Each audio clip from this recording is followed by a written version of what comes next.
First of all, we are concerned by the remarks of our leaders like Murkomen, who had the audacity to go to the public in front of cameras and said that they have given orders to shoot, to kill people surrounding the police stations.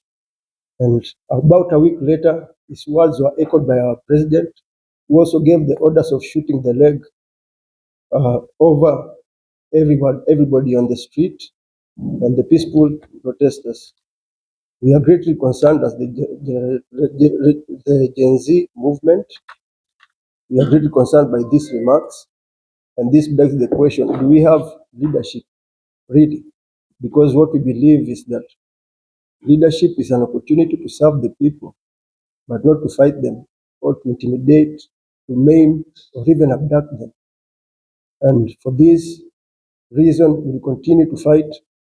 The struggle keeps going on, and we as the people will fight until we have the rights that we deserve, honored and respected as a people. Viva Comrades, viva! Viva.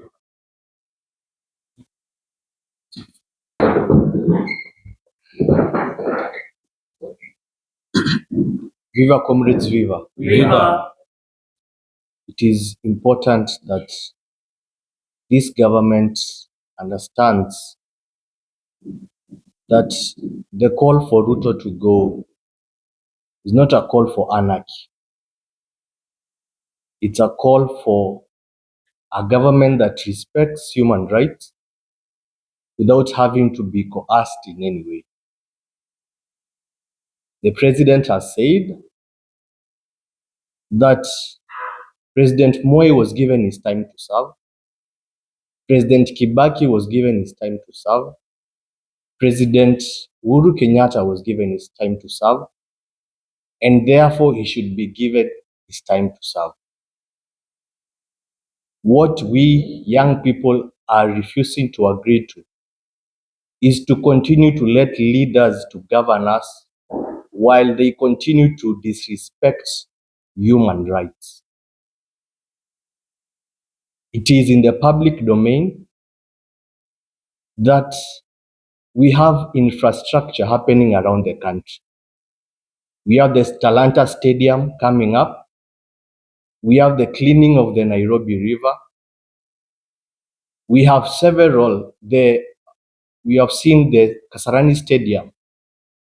It has been renovated. But the government must understand we do not respect the coming up and building of infrastructure if there is a total disregard of the rule of law.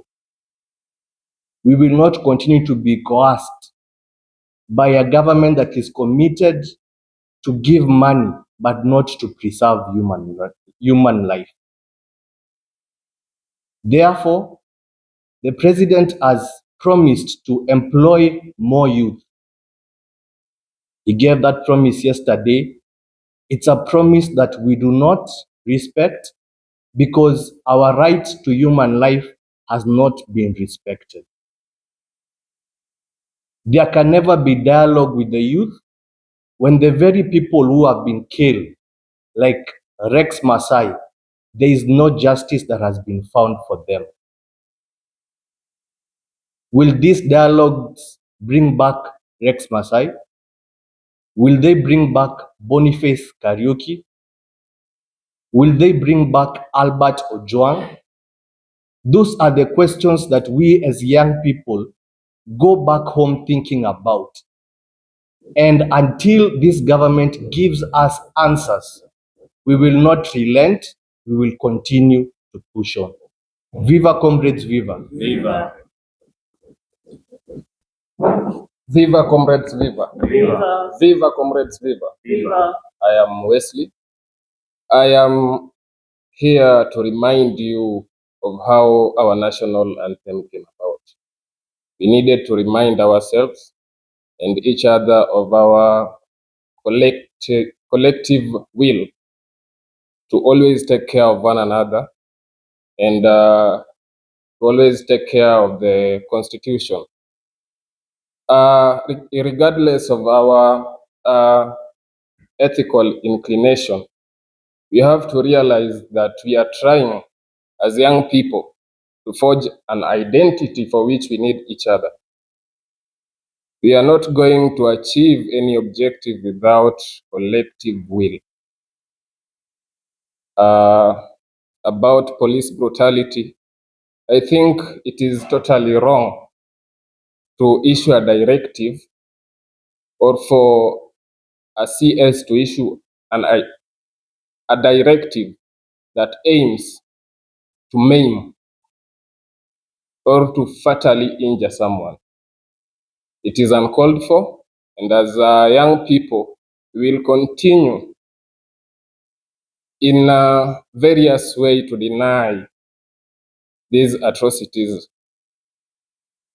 Viva comrades, viva comrades power. Thank you. Viva comrades, viva. Viva. Viva comrades, viva. Viva. My name is Koganda Collins. Give a statement on the tribal card narrative that is being peddled by the political class.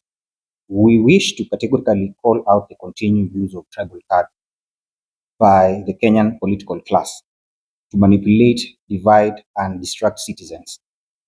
At every election cycle, tribal identity is weaponized to serve the selfish interests of a few political class, which ordinary Kenyans suffer under the weight of poor governance, corruption, and rising inequality. These politics of our people versus their people has reduced national interest into a tribal headcounts rather than contest of ideas.